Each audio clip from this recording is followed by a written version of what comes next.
Eqondweni lami njengoko mina ndihamba eqondweni likaKristu. Verse number 2.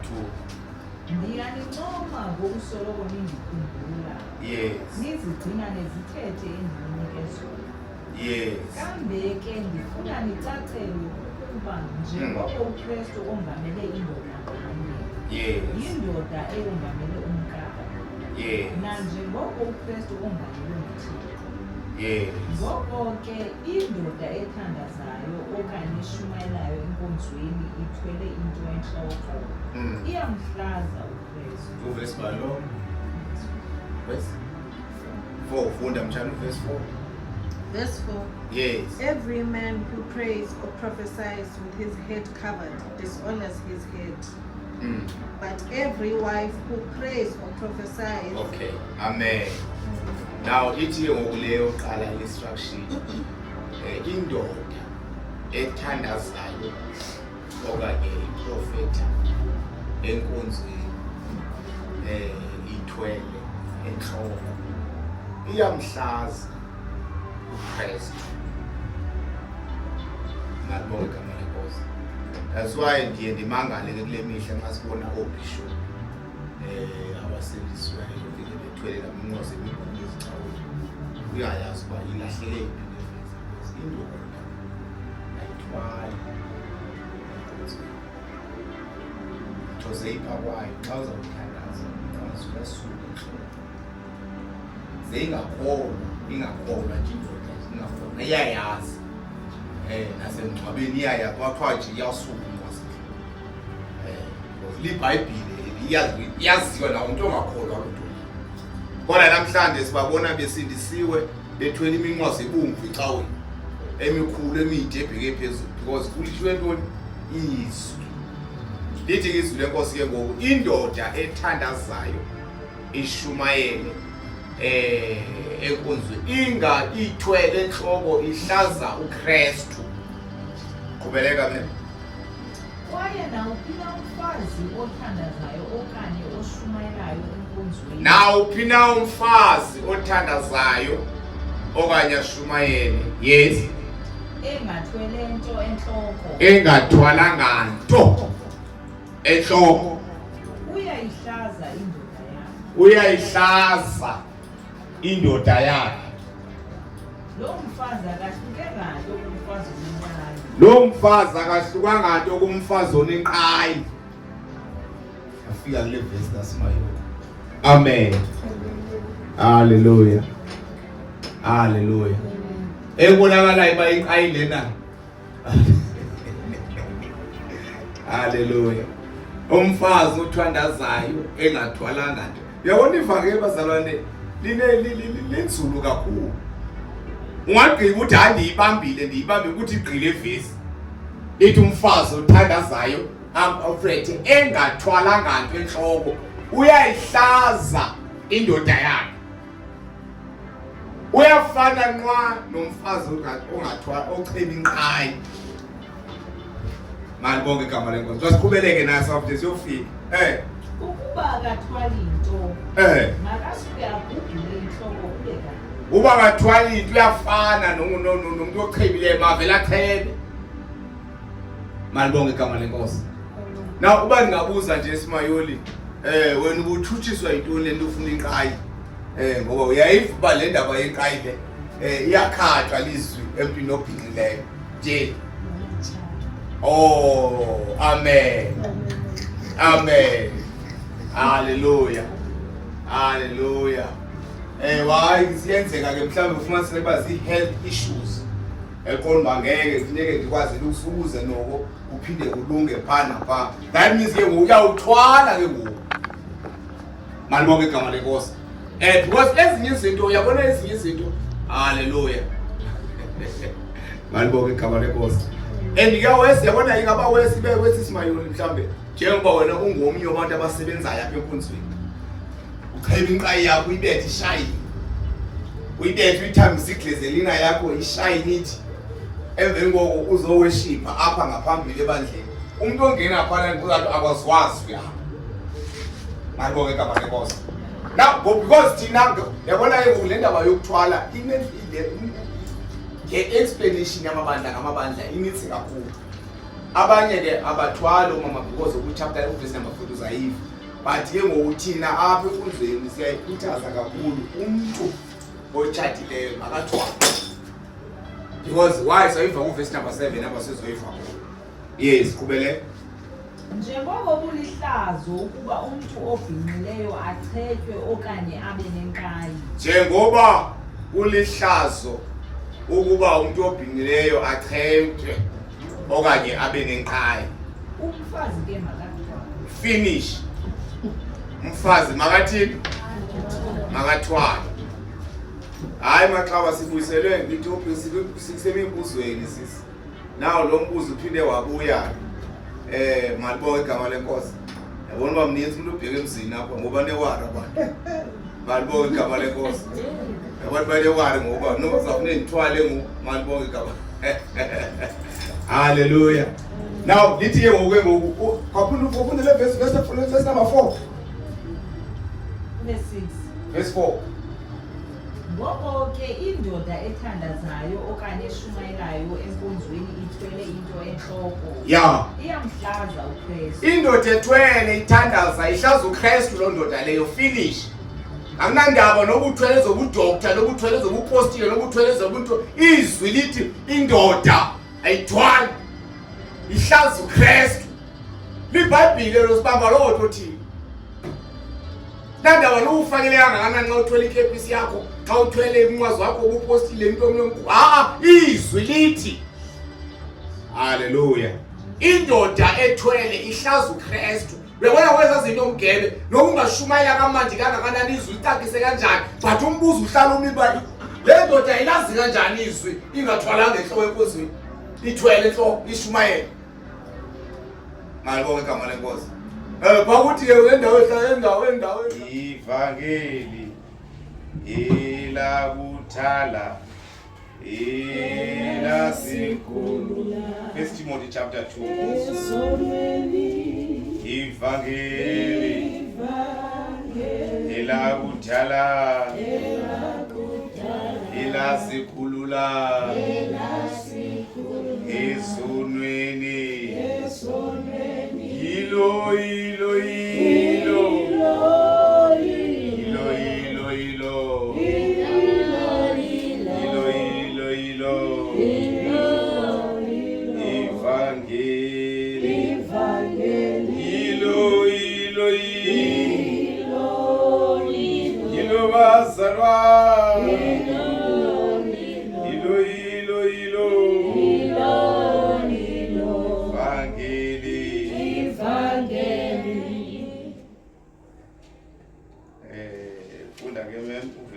chapter number 1 Timothy chapter number 2 bakale pa verse 8.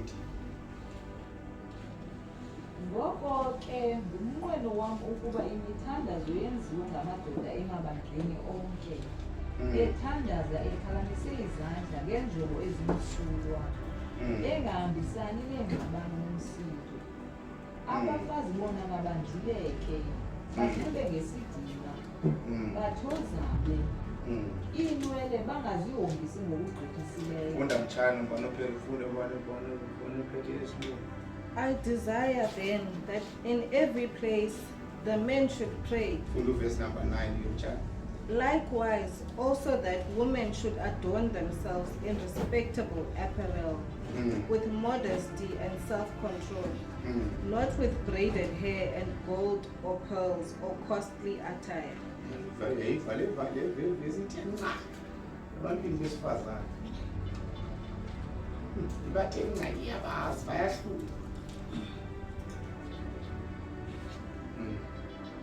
Ngiyathemba ngemodeli ayitho amadoda kodwa ithe nca bathi nabawoma mabanxibe ngesidima. Le mpahla nje ezidizayinwayo nje ezifuna uhambisa abantu abazi udizayinela umama kakhulu nosisi. It's very important into onxiba ngayo. Lithi ke chapter number 9 funda mama le verse number 9. Abafazi bona mabandileke banxibe ngesidima. Modest ube ngesidima ube lo mahluko umuntu isizwe mawumuntu okholwayo. LiBhayibhile eli. Ngalama verse axabanisa nabantu ke la. Xabanisa nabantu kakhulu. Ngakheke icawe phakathi ihlula ibe ziphisi eziyi-20. Umuntu ongafuni ukwenza izwi lithiwa umfazi ophilileyo akabe modest, akabe lesithile. Uthi iBhayibhile because iyayazi uba ingxaki kubelela mangifunda le verse sizofika endawo kayina bathozane inwele bangazihombisi ngokugqithisileyo. Inwele bangazihombisi ngokuthini abazalwane? Yabona boss. But ke xa ndiyifundayo na le verse ndayifunda kanisenizi kayi 20 times ndayifunda iBhayibhile ndiyayifunda iverse nase ndiyifunda xa sendithandaza kaNthixo ithini le verse kahle kahle uthi ndikhoyo abafazi mabandileke. Funda le verse kubeleka mna Abafazi bona mabandileke banxibe ngesidima. Yes. Bathozane. Yes. Inwele bangazihombisi ngokugqithisileyo. Inwele bangazihombisi ngokutheni? Ngokugqithisileyo. Bangazihombisi ngokugqithisileyo. Zikhona izinto obonakala baThixo awusakwazi noba ngubani lona ufika ngathi umanikiniki. Manikiniki nje ubonakala uba hey awukwazi noba wenzekani apha. Uzama kangangoko ubonakala uba hey man hey laliswa ilenqandi iBhayibhile uba hey man khawuzithandi lo hlobo luthi. Noba uyazenza inwele zakho zenze nje ube mhle nje ufaneleke ubonakale. Kodwa umuntu ubonakala nje ufika ubonakala kanti ligqirha omnye umanikiniki upiki ngapha uyelo ngapha ucheni ngapha unjanjani ngapha awumazi nje noba yintoni kwenzeka ntoni. Awumazi noma ubheke eshibhini noma ubheke enkonzweni noma ubheke esimokolweni noma ubheka ngoba indlela kayiyo iyanqanda iBhayibhile. Mabangazihombisi ngokugqithisileyo. Ngibonge igama lenkosi. Bathi kufuneka sicengane nathi. Sicengane nathi. Ngibonge igama lenkosi. Asifuni ibhangela lifuna abantu babe babi. Kodwa ke akayijoke into le uyenzayo. Le nto uyenzayo. Unezinto ezixakileyo boma Thixo ebeyithatha kuyo. Ayidesign emkhathini qhobo. Abe ngaduthi suke singathomoyi suke ngachwechebizwa phezulu. 80 minwe yakhe. Hlobo ni umuntu le ime abaphambi kwethu. Ngibonga igama lenkosi. Sizama ivesi nevesi bantwana bakaThixo bathobeke bathozame. Mabangazifunda kuthanda le verse number 9 funa besilungwini. Likewise, yes, also that women should adorn themselves in respectable apparel, with modesty and self-control. With modesty and self-control. Ukwazi ukuzilawula lokuzigqaya. Yazi sibeke saye ePasikeni le Pasika ka 2024. 2023 siye ePasikeni ngapha eUtho. Ngafika phana siyakhonza ephana si. Masiphumayo sihamba masijikela ngasiye siye emotweni yakho noma kajeji masifika ngapha utholi makolo mama ke wayevisithe phaya. Umfundisi unebandla lakhe elikhulu lapha eUtho. Phale selibiza uma kajeji. Athi hayibo.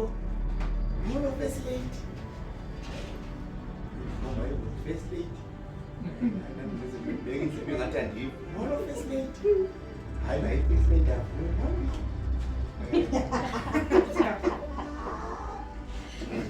Algo shumayela futhi kule soswana la service yasibi. Shumayela. Uma negama elithi unkosikazi u first lady kamuta. Shumayela wena abe. Ngidile go first lady nami ngimepha. Abese ke mase sithi hayibo. Hey awusemhle manje. Hayi awusemhle akungcoba umncome. Lo muntu lona akanalo nechithi, akanayo neruji, akanayo nefiber, akanayo unguye umncomo umhle.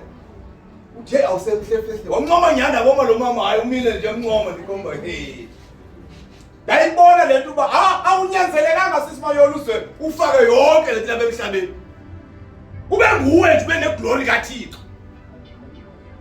Glory nje kaThixo uyeke yonke. That's why iBhayibheli lexela lithi hayi ningathaniyo nibe modest. Nangiyojoka futhi nelokho yankosikazi afika ihamba phaya ezantsi. Hayi ngoba uphuma naye beqele cawu. Hayi awusemhle man first lady. Nalapho nginamdilinde ngi-first lady. Malibonke igama lenkosi. Nawo apho ndiyakhona abantwana bakaThixo iBhayibheli xa lithethe izinto alisimoneli. Fika nje wena unguwe nje nodla hayi kuthiwa hey man. Unguwe nje.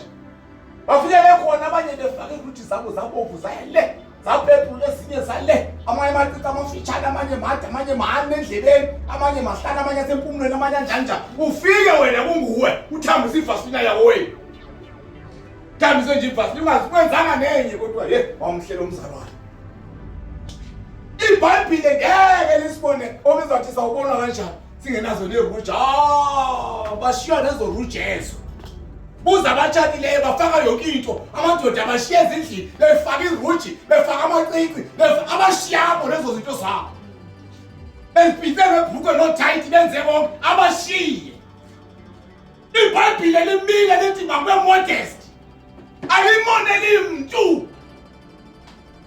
Ngalibonke igama lenkosi. Nanso into nayibonayo futhi nayibhaqayo indoda ekhondoda efuna ubona unkosikazi ezapha esithubeni. Nalabekhethela abafazi amjonga Thixo yanganihlaza lo. Ngoba akekho unokunoma umuntu umkakhe nje hamba nje efisha neziphi indoda besithubeni. Ngoba umuntu onjani yabona abafana bakunasithi ishumayizayo futhi zawunishumayeza mgebe ngathi siyalwa ngoba asiwufuni umoya wehlabathi phakathi kwethu. Nalibonke igama lenkosi. Alright man iyeke bazana bengingasanga khona le. Qhubeleka mina.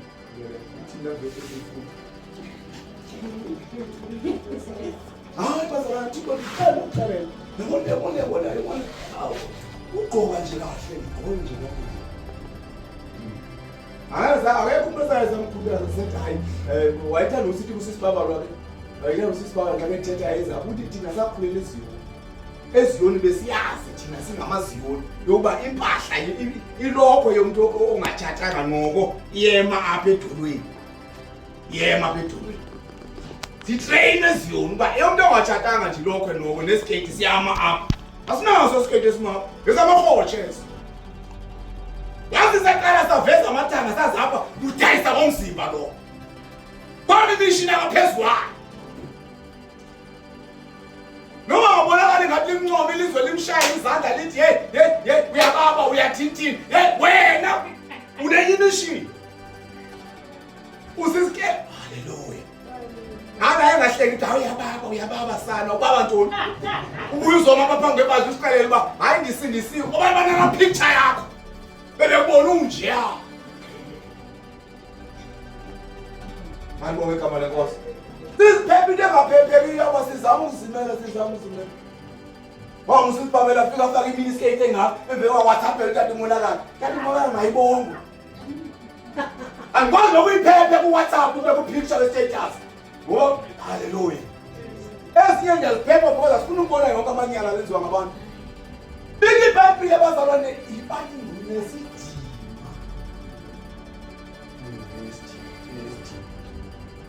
Nxa uhamba nomkakho sosibonakala uhamba nenkosikazi. Ngathi uhamba nensayizi uhamba nomfazi. Uma iyansayiza nje iyansayiza. Uhamba nenkosikazi wakho ngelo xesha. Hlobo ni umuntu lo. Alibonke igama lenkosi. Hayi ukuthi hayi ndamvumela usibaba nathi hayi namsibaba nami ndiyazileyo. No wemuntu ongatshatanga noko. Hayi asinangxaki noko imaphi edolweni. Asinayo lokho. Lo utswayiza nje ko WhatsApp nonto utswayiza. Umzalwane. Wena nje ungabi nanhloni uzoma uthi hayi sihamba nenkosi yasinceda isigcilile. Ngokuthethayo kwantwana la picture yakho bayakujongiwa. Hayi saze savelela. Funda ke bafunda. Bangayokozeli ngamaso egolide. Bangayokozeli ngamaso egolide. Bazawuthina ba.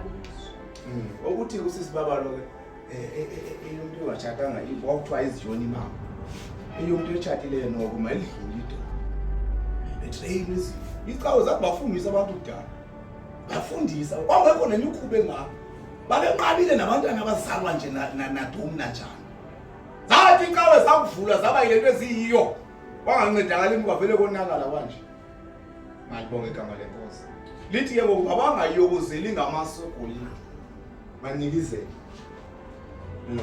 fike ngasuka beworship afike bazinikile bathi athi aye ngapha nakapha manje bona ngathi khonto akayivayo akho kwanto akayivayo lo fike ngathi khonto akayivayo fike sithi useshowini usephotoyini useshowini uyani entertainer nje akala guquka khuphe izinto ezisendlebeni ngabonga igama lenkosi ngakali kodwa hayi uyabonakala ukuba ezinto azithethi nxa bekhona abantu abafakela amalatuka ngabonga igama lenkosi asesibakhanga abantu bengena eminyango kodwa into endisho ngayo ke sibaphosa abantu bayafundiswa yazi ngikho usisi lwasefishu ndiyayihleka ndimani nomjoba ndikhoma wona le nto basana khona kuyathuma usisi lwama notata olwani koma lo khona kwashunyezwa futhi azangarotshwa angarotshwa noba zangaphoka kwaphuma ekhaya kodwa akwashunyezwa khona wangarotshwa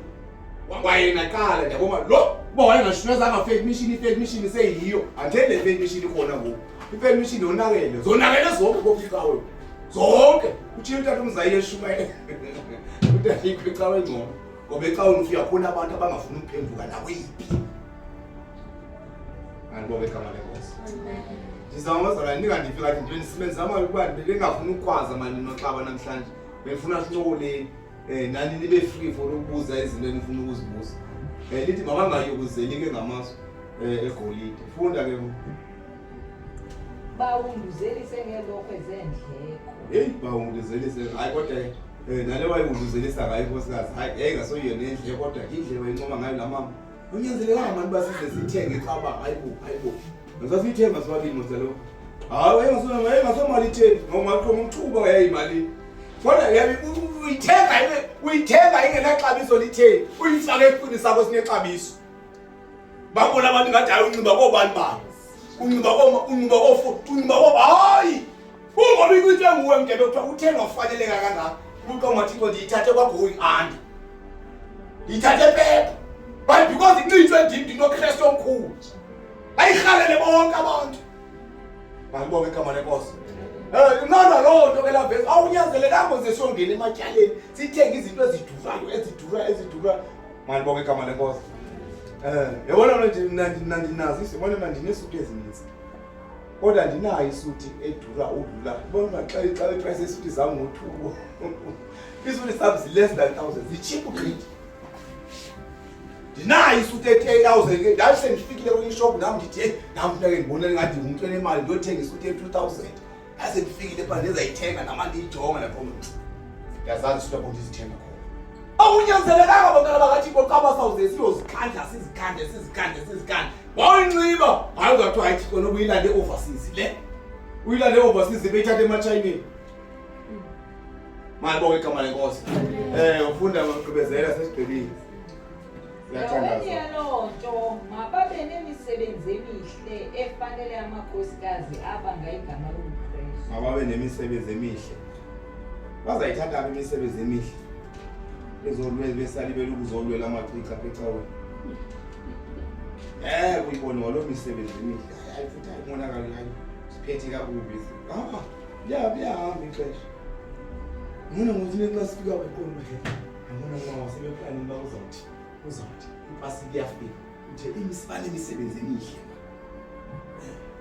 awukhombe bekuliwa kuyimfazwe sonke sisemzameni siyazama ngingafuna ukuthi imali yonke bayidile imile ethi ndimsebenzini fika ndilele bani ngelo shot wami ongaka bafika athi masamba iqomba ivuke ingene imoto endisiyami sithi nxa siyofika emsebenzini uthi yebhi show uba le moto ingakila nto kaphi maswayisa ngalo shot abesibhedlela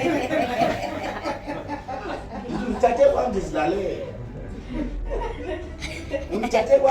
ndizidlale umali kusemsebenzini ngondibuza loo nto lenza utswayisa aphi ndikuyodropha kwena emsebenzini ndikuyele endlini yakho ungatswayisa ngale nto ingake le moto nanga lapha kufuneka uba usahamba ngalo shotana. Alibonke igama lenkosi. Hayi le ndaba bazalwane bayingabi ngathi ijoka abantu besifazana bodwa. Namadoda esiyajonga ngathi yajonga la hey man ungadoda ephumecala. Ndake ndafika abantu abanyaka mbi enye imini engithatha apha endlini. Endlini inyama kumhlobo wasipha becaweni. Phela bona landa apha endlini. Fika ndilele futhi kwakuyicawe. Kukho ezinye izibuko sebusika kuyabanda. Kukho ezinye izinto kukho into ngathi lo ezithengiswayo ezigcilekayo apha phakathi engathi zi-track suit. So ndinxibe zona ke ngoku benginxibe yona ngibe isuti. Ndafika endlini ngike ngiyikhulula isuti ngokushoti phezu kwethu. Alala. Ile bheki nhlala bese ngifika. 2019. Afone xa imali ka ufika apha sizodla inyama belivu. Kweli imoto yendiza apha. Afike awela phindlela ayipha emotweni. Fika nhle pha emotweni ngicebe lo short wami. Khona le thina le track suit ehlile. Zimbini ezipho. Ukho le track suit ebheke zakho ukho le. Wafika wahlala uthi wena. Uzawuthini ngoku? Ngizawuthini kanjani? Kaloku ngoku uzawufuna siyokuna endlini ngoku uzawuya njani idansa wena? Wawunje? Ungathi hayi la mfundo siyagula. Wanje? Ngaza nihlaza ke hayibo. Ukuthela usuhamba unje. Ndithoka lona bese ngililele endlini nami no-1 phone yena baba ndizapha. Uthi ke ngoku uyabona ngokuba ufake lokhu le tile lantu wena sodayithi. Hayi sodayithi track suit. Angitshela phakathi endlini. Ufake le track suit. Ibheke ezantsi. Ngaphezu kwayo ungene lo shoti. Ndithi ngizawuwela apho uthi lonyaka maka. Umuntu ongakakubone uwela apha endlini unxibe ngohlobo. Usihlaze wasigqiba webandla. Awutsale le kumani sithele ebhethele. Ayidonsa.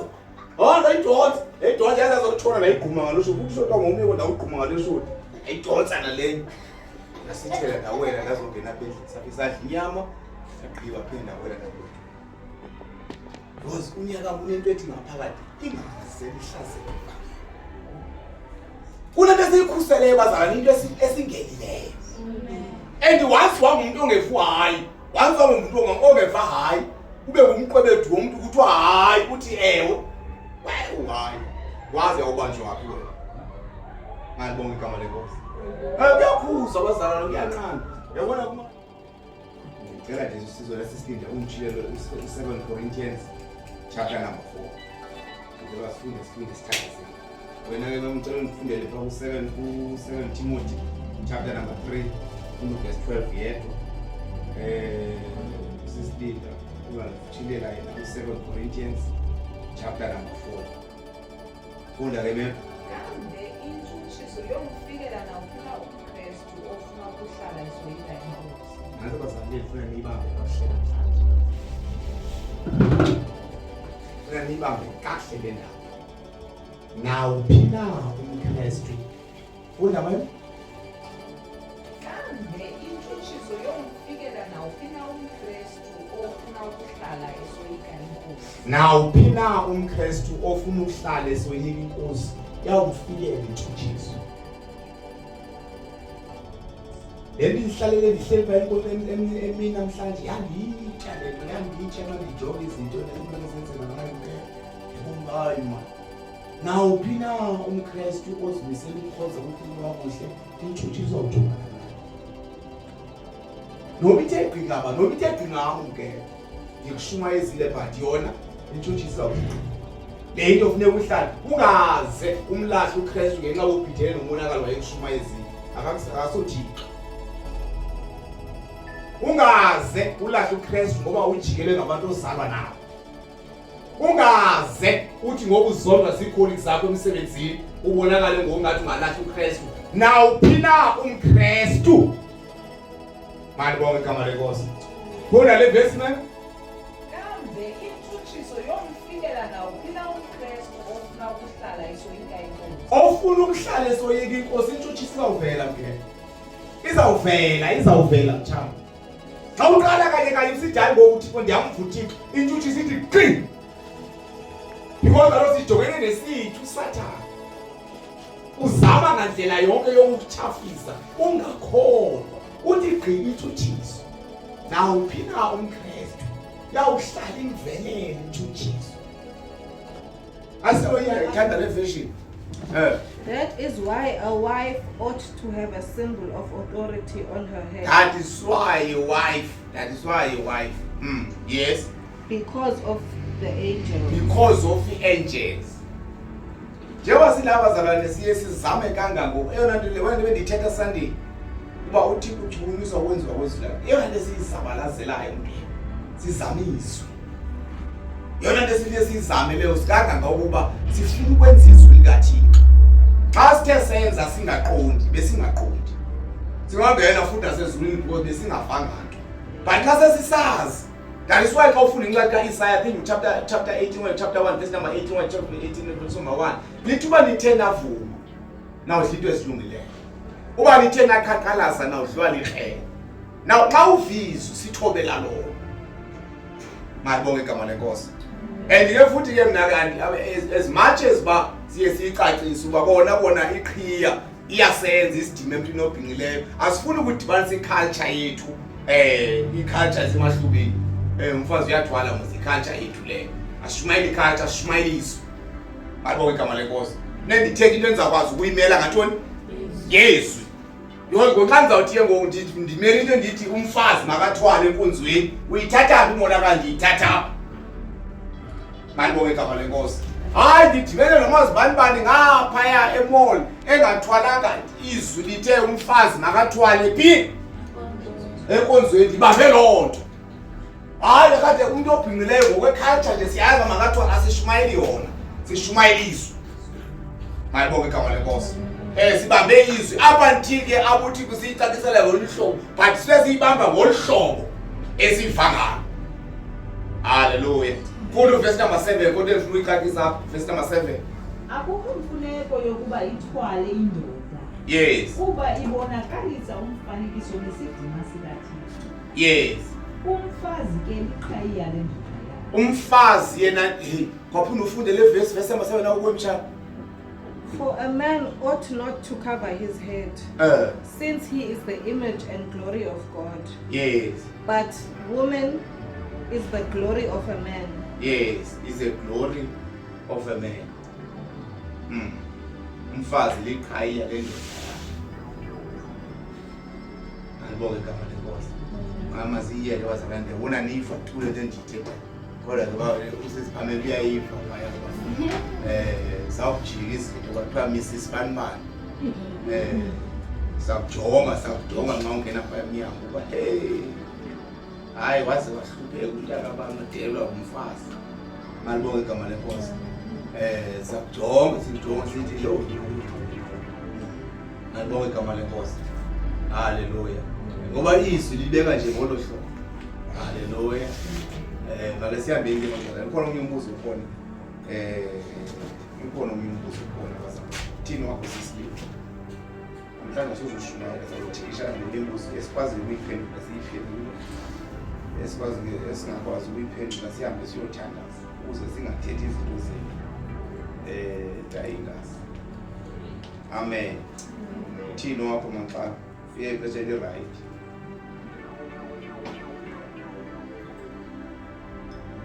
yeka kuhle uthini wakho oh yes isasesiphameni oh nawe nowayiminati isasesiphameni uthini wakho izala bendizabuza tata leloku sisishumi kunyanzelekile sikhoshiwe sishumi yintoni ishumi we-understanding yakho uyakubuza ukuthi umbuzo wakho isishumi kunyanzelekile ngasikhutshiwe na owami umbuzo kuwe uthi yintoni ishumi ngokwe-understanding yakho if uyakwazi ukuphendula nje uba ukwazi isifane awukwazi ukuphendula okay amen inamandla igazi lemfana